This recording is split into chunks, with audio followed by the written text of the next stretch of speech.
Hi all, welcome to Kiwis channel. ఇప్పుడు మనం ధనత్రయోదశి కథ విందాం.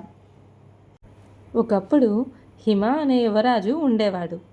ఆయన జాతకంలో ఇలా ఉంది: వివాహం జరిగిన 4వ రోజున పాము కాటుతో మరణిస్తాడు అని. కానీ అతని భార్య ఆ విధిని జయించాలని నిర్ణయించింది. ఆ రాత్రి ఆమె రాజ్మహల్ అంతా దీపాలతో వెలిగించింది. బంగారం వెండి ఆభరణాలను తలుపు దగ్గర పెట్టింది. మరియు భర్త నిద్రపోకుండా కథలు చెప్పి పాటలు పాడుతూ రాత్రంతా మేల్కొల్పింది. అప్పుడే యముడు పాము రూపంలో వచ్చాడు. కానీ దీపాల వెలుగు, ఆభరణాలు మెరుపుతో అతని కళ్ళు కనిపించలేదు. అతనికి లోపలికి రావడం సాధ్యపడలేదు. అలా యువరాజు హిమ ప్రాణం రక్షించబడింది.